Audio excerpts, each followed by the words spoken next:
Welcome again. My name is Lamecca Holmes, and I'm a registered Social Security analyst. So, what that means is I help people just like you figure out when the best age to claim is, and also helping you make sure that you receive all of the money you're entitled to by claiming all of your Social Security benefits. So, let's get started. Today, we're going to cover a few things. The first one, we're going to talk about the importance of Social Security. We're going to discuss Social Security basics, some rules and different benefits. We're going to go over claiming considerations and how complex they can be, as well as a few examples on what it looks like to optimize your Social Security benefits. So, we're going to get started with the first section for today, which is the importance of Social Security and mitigating risk for retirees. So, something you need to be aware of when you call the Social Security Administration. I don't know if you've ever tried. However, sometimes when you call and you ask a question, you might get a different response depending on who you speak to. So, that's something to be aware of. Also, a lot of people, unfortunately, because they didn't understand the rules, they ended up getting overpayments and they ended up having to pay that money back. That's something I want you to avoid. And so there's a cycle. We have over 11,000 people retiring every single day. And for a lot of people, Social Security planning is the foundation of their retirement strategy. With that said, over $111,000 is lost per household because people aren't claiming appropriately and at the right time. And this is happening because 96% of Americans don't optimize their Social Security benefits. We're going to fix that today. All right. So there are over 2,700 rules when it comes to how to claim and what your options are. Social Security Administration is prohibited from giving advice and anything personalized for you. They are unable to share those details.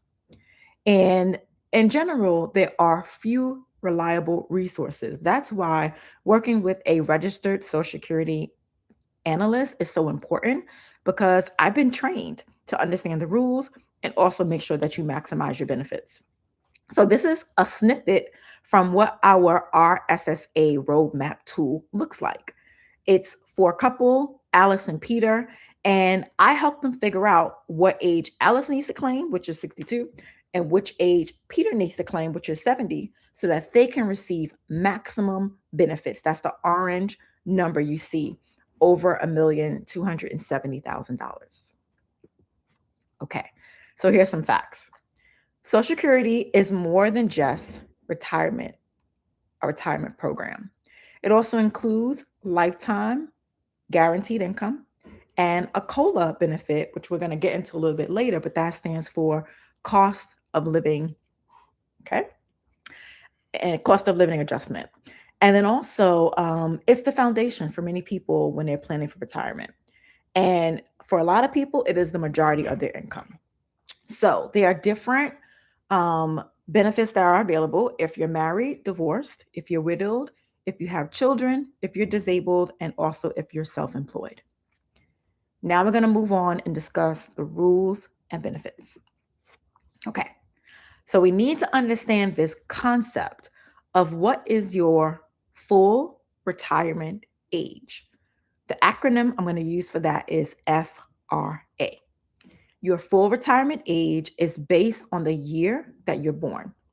Okay.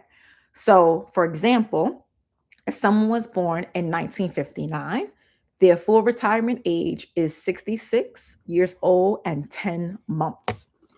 Now, your full retirement age is also known as your primary insurance amount because so many factors are connected to that actual amount. Okay. And at your full retirement age, you reach full unreduced benefits. You're no longer subject to the earnings test, and you might be entitled to some retroactive benefits. We'll discuss that later. So, how does someone even qualify for Social Security retirement benefits? Again, my name is Lamecca. I'm a registered Social Security analyst. Feel free to let me know where you're tuning in from. Share this live with anyone that you know where this information could be valuable to them. And as well as if you have any questions, drop them in the chat and I will answer them at the end of our session. So in order to be eligible for Social Security benefits, you need to have 40 credits. You might also hear them called as quarters of coverage or the acronym QCD. Okay, so that is accumulated by you working. Typically, if someone works for about 10 years, they would have met their 40 credits. You also are able to get a maximum of 4 credits a year. And for the year 2026, in order for you to get 1 credit, you need to have earned $1,890. Okay. Now, employee and employer FICA payroll tax contributions are all considered when it comes to you being eligible. You have to basically have earned income that helps you qualify to get these credits. Now, the maximum taxable earnings for 2026 is $184,500. And that amount means if you make more than that, then Social Security taxes will not be taken out of those earnings. And there's also something called a wage index factor adjustment. And it is considered for the past earnings up to age 60 years old. Simply what that means is if you started working, you were 14 years old like me, times have changed. And that money I made then does not equate to 2026.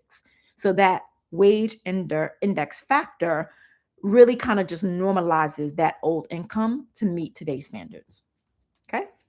So we're going to discuss how is someone's primary insurance amount calculated. First thing to know, you have to keep in mind that the highest 35 years of indexed earnings are included. So that means the Social Security Administration, say you've been working for 45 years, they're going to look at the top 35 years of earnings and use that amount. Then from there, your average index monthly earnings is determined, which is also called the AIME. And then your primary insurance amount is determined from that. So let's say someone's 35 years of indexed earnings is $3,276,000. We're going to divide that by the number of months that they've worked for the 35 years, which is 420. Their AIME comes out to $7,800. Now, we're not done at that point. Then that amount is going to go through something called a bin calculation. Here's the slide for it, but I'm not going to get into the weeds. Just know the bin calculation is accomplished at this stage, and then your PIA is determined. So for this person, after the bin test, the PIA is $3,233. Okay. All right. So now let's look at how when you decide to claim impacts the amount of monthly benefit you receive. So let's say someone's full retirement age is 67. Again, the full retirement age is the PIA amount. So if you see the amount we calculated is 3,233. If they decide to claim before age 67, which is their full retirement age, they're going to receive a reduced benefit. If they decide to claim after their full retirement age, they're going to receive an increased benefit. If you take a look on the right side, you'll see exactly the percentage that they're going to receive of that PIA. So for example, someone who's 62 years old, they're going to receive 70% of their PIA. And someone who is 70 years old when they claim, they're going to receive 124% of their PIA. Okay. And then you can look at the monthly benefits amount and see how drastic that can be. All right, let's continue. Again, feel free to drop any questions you have in the chat and I will answer them towards the end of this session. All right, so now we're going to talk about spousal benefits. So I encourage you, go get your notepads because we're going to get into the weeds on this part. And it's just good for you to know, right? I am going to upload the replay of this so you can come back and, watch it later. But if you're here with me live, take some notes, okay? That's how we learn. So spousal benefits means in order for you to qualify, you'll be able to get up to 50% of your spouse's PIA, and you'll be able to get that when you've reached your maximum full retirement age. You have to have been married for at least 1 year, and the other spouse must be collecting a retirement benefit. Now, if you're divorced, you can still be eligible for spousal benefits, but you have to have been married for at least 10 years. Now, if you were married for 10 years and then at the point where you got divorced, if you've been divorced for more than 2 years, then you don't have to wait in order for that other spouse to be claiming their retirement benefit. Okay. So let's look at how these numbers are impacted. So for a spouse who is eligible to get spousal benefits, okay, they can get up to half of the spouse's PIA. So if they decide they want to collect it at 62, they're going to get 32.5%. And if you notice, the longer you wait, it's not going to increase beyond your full retirement age. It's going to stay at 50%. Okay. So again, for this example, the spouse's PIA was 3,233. So the maximum benefit this person could get is $1,617. Okay. All right. We're going to go on and we're going to discuss survivor benefits. So now this is in the unfortunate case where your spouse passes away. You'd be eligible if you are married for at least 9 months or more. And if you're divorced, you had to have been married for at least 10 years or more, and you could not have remarried in order to be eligible for spousal benefits. Okay. There is something called the widow's limit. Basically, it just says that, it's a protection for widows where they will not receive less than 82.5% of the PIA. Okay. So let's look at the chart and see how this number is impacted. Now, keep in mind the difference between survivor benefits and spousal benefits. Spousal benefits are based on the PIA. Survivor benefits are based on the benefit amount. So if someone decides to claim for survivor benefits at age 60, they're going to receive 71.5% of the benefit amount. And if the person waits until they turn their full retirement age, they're going to receive 100% of the benefit amount. Okay. And that number stays the same up until age 70. Now let's talk about dependents. Okay. In order to receive dependent benefits, the parent must be collecting or have passed away.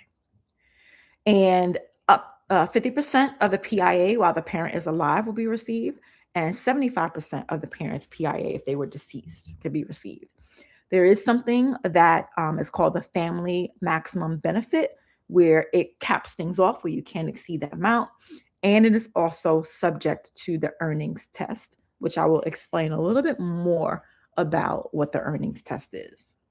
Okay. All right.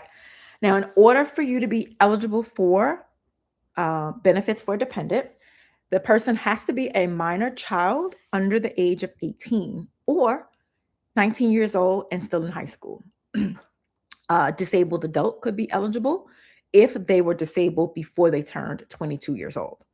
And then also, if there's a child in care, a spousal benefit will be eligible if the child in care is under 16 years old or a disabled adult child. So I mentioned COLA a little bit earlier in this conversation. COLA stands for the cost of living adjustment. Okay. And it varies, as you can see, from 2020 through 2023. It increased, it dipped a little, now we're at around 2.8 in 2026. It is an adjustment that is automatically provided with your retirement benefits that changes every year. All right. Again, welcome. I'm glad you guys are here. I'm Lameka, registered Social Security analyst. Let me know where you're tuning in from. If you have questions, drop them in the chat. I will answer them at the end. And feel free to share this live with anyone in your community. I've put 2 links in the chat so far. The first link is an opportunity for you to work with me and actually get customized input as to when is the best time for you to claim. So you'll find information about our roadmap tool. And then I've also provided a link for you to join our free community if you're interested in that. All right, now we're going to move on and talk about claiming considerations. Okay, so you have to be aware of the fact that your life expectancy is a huge factor when it comes to planning for retirement. So this chart is explaining a reality that some of us just don't consider. Basically, what it shows is women tend to live longer And when spouses are together, they tend to live longer. Okay. All right. Now, for women, why is this important? If the spouse who's a man is going to be passed away sooner than the woman, then she's going to be left as the survivor. And survivor benefits are extremely important, especially if she was not earning the most out of the couple. Okay. So women tend to have a longer life expectancy. They also tend to historically earn less. And they often, you know, live longer. And so this is something that women have to consider when it comes to planning for retirement. And that's why I always encourage couples to have this conversation together, because what one decides is going to impact the other. So sometimes someone is eligible for something called dual entitlement. And what that means is they're only able to collect the higher of the two amounts. So we're going to break this down. So the owner could receive something called a top off, and each benefit reduction and credits are calculated separately. So let's look at the chart and we'll see an example. So say Annie has a PIA of $1,000 and Andrew has a PIA of $3,000. Annie is eligible for a spousal benefit of half of Andrew's PIA, which would be $1,500. Now let's look at the chart where it says FRA 67. Annie's benefit is $1,000 and her top off would be $500, bringing her to a total of $1,500 a month, which equals half of Andrew's PIA. Okay, so I'm gonna just let that sink in for a minute. But this is how the calculation is done. She's entitled to her own, and then she's also entitled to a spousal benefit, which ends up being a top off. So they're not going to give you 1,000 and then 1,500. They're going to just give you 1,000 and then 500. Okay. All right. Let's continue. So now we're going to discuss something that's so important, and a lot of people have questions about it: the earnings test. The earnings test comes into play if you decide to claim benefits before you reach your full retirement age. So anywhere between 62 up to your full retirement age. Okay. If you decide to work, and this is accurate as of 2026, if you earn more than $24,480 for the year, anything over that, you're going to have $1 for every $2 earned withheld temporarily. Now, during the year of your full retirement age, the amount that you can make increases. So it's up to $65,160. So if you make more than that, then $1 for every $3 that you earn is going to be withheld temporarily. Okay. So now these are where the overpayments come in. You have to be proactive and report to the Social Security Administration if you are working between the ages of 62 and 67. If you don't report it, you might run the risk of owing the money, and then they're going to want their money back. So I constantly mentioned how, it's a reduced amount temporarily. After you reach your full retirement age, you're going to get that money back, but it's going to be spread out over time. Now I want to explain what kind of income is considered. Only earned income is considered for the earnings test.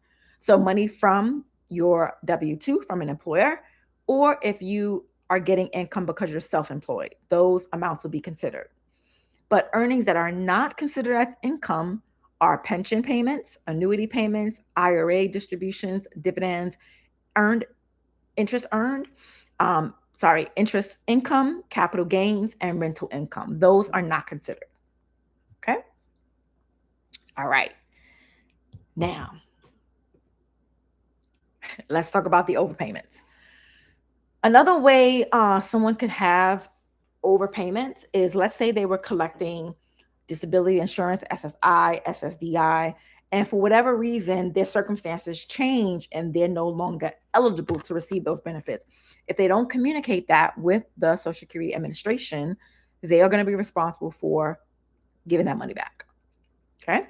Now, how it comes into play for people who are retired: maybe you decide to collect benefits at 63 years old and you didn't have intentions of working, but life happened and you needed to go back to work. If you don't remember Say you're going to go back to work at age 65. If you don't remember to let them know that your earnings are going to be increasing, you are going to be more than likely responsible for overpayments that you're going to have to give back the money. Okay. So just be mindful of it. It's not anything to freak out about. Just be in communication and be aware. Right. So I want to talk about something I mentioned a little bit earlier at the top of this presentation, where I talked about how you might be able to kind of get retroactive payments. Okay. So many of you don't know, but let's say you file for Social Security benefits and then you meet someone like me, and I explain to you how you could have gotten like $300,000 more if you would have waited a couple years, and you're like, oh my gosh, I want to redo it. You can suspend your application within 12 months. That's the amount of time you have. And then you're going to have to pay that money back, but then you can wait and apply at the appropriate age after you've been educated. Okay. Now, this voluntary suspension comes in where if you're claiming after your full retirement age, you're going to get a higher benefit, but you're also able to do something really unique. Okay. So let's say your full retirement age is 67 and you decide to claim at that point. You can get retroactive payment 6 months prior to that, but then your benefit will be reduced. You wouldn't get the full retirement 100% benefits. Just something for you guys to know. And that payment will be sent in a lump sum check. Okay. So again, things to consider. All right. I'm going to move on and talk about something just in case, you guys have come across it. It's called the Winfield Elimination Provision, or WEP, and the government pension offset. Basically, several years ago, this was an act. It was repealed in January of 2025. And it basically stated that if you were getting income from a non-covered pension, meaning a pension where you weren't paying into Social Security, it was going to be considered. But that rule is no longer in existence. So we're going to just keep going from here and move on to the next slide. Okay, just wanted you to be aware of that. All right.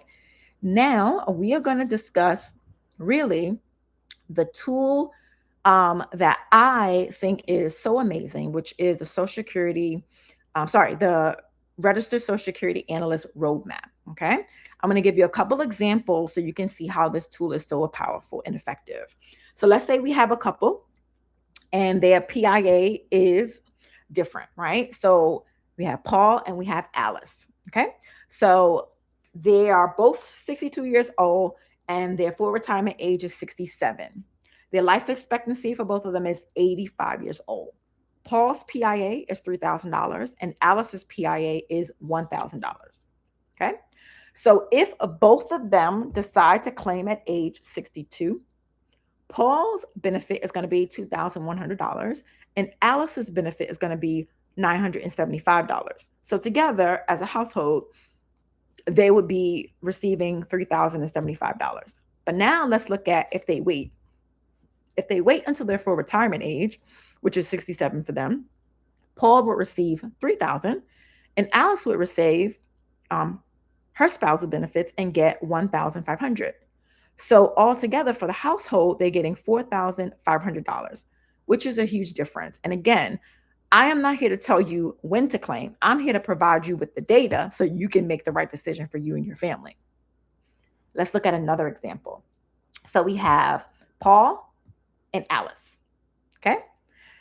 In order for them to maximize their benefits, it's actually going to be in their best interest to wait until they both turn 70 years old. Okay.